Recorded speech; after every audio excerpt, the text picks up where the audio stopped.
सखा कश्चित ब्राह्मणो ब्रह्म वित्तुमा विरक्त इंद्रियार्थेषु प्रशांतात्मा जितेंद्रिया। भगवान श्री कृष्ण के एक मित्र थे जिनका नाम था सुदामा। और ये कैसे सुदामा जी थे भैया?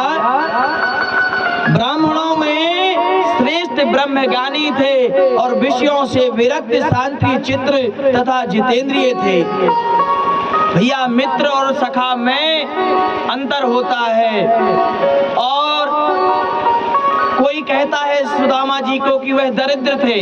दरिद्र कहते किसे हैं? दरिद्र वह है जिसकी तृष्णा कभी खत्म ना हुई हो। लेकिन सुदामा जी तो किसी चीज के भूखे नहीं थे, उनकी तो तृष्णाएं विरक्त के समान थी। दरिद्र और विरक्त एक ही होते हैं, लेकिन विरक्त में किसी चीज की कामना नहीं होती और दरिद्री व्यक्ति वह होता है जिसकी भूख कभी समाप्त नहीं होती। इस प्रकार से दरिद्री और विरक्त व्यक्ति में अंतर होता है। तो सुदामा जी कैसे थे? विरक्त शांति चित्र तथा जितेंद्रिय थे, जो अपनी इंद्रियों को जीते हुए थे। हमको अपनी इंद्रियों में बस करके रखना चाहिए। यदि भूख लगी है तो जितना उचित हो उतना भोजन करना चाहिए। हमें किसी चीज की कामना और है नहीं तो हमारे मन को संतोषप्रद बना लेना चाहिए। यह जितेंद्रिय है। सुखदेव जी ने भी कहा था ना, जित संगो जितेंद्रिया, जित श्वासो जितेंद्रिया, जित संगो। और एक और आया था कि नारद जी ने कहा था कि दया सर्वभूतेषु सर्व इंद्रिया पशवंतया, यानी अपनी इंद्रियों को वश में करना चाहिए। सुदामा जी की पत्नी का नाम था सुशीला। सुशीला जी को दरिद्री कहा है, लेकिन क्यों कहा? क्योंकि उनकी तृष्णा विशाल थी। क्यों थी? लेकिन जिसके बच्चे भूखे हों, भोजन ना पा रहे हों, उसकी क्या दशा होगी?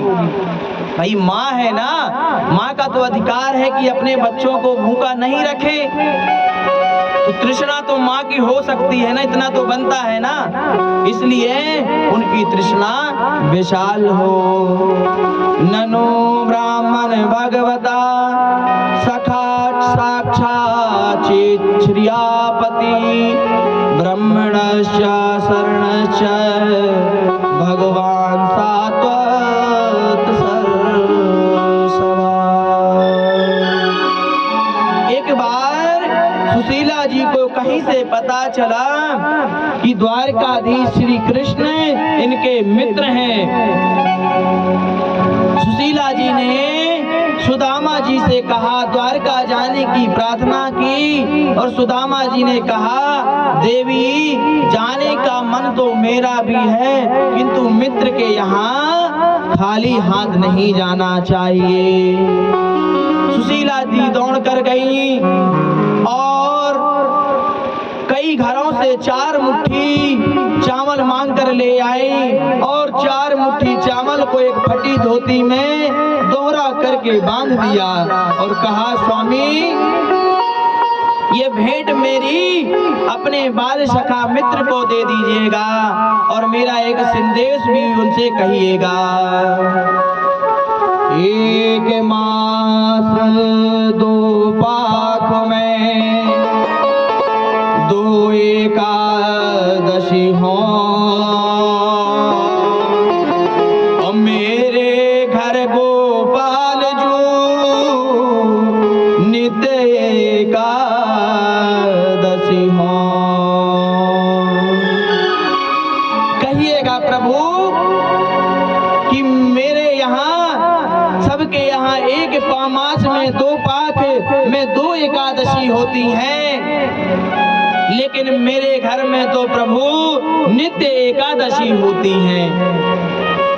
इस प्रकार कहने पर श्री सुदामा जी भगवान से मिलने के लिए पैदल ही नंगे पांव चल पड़े।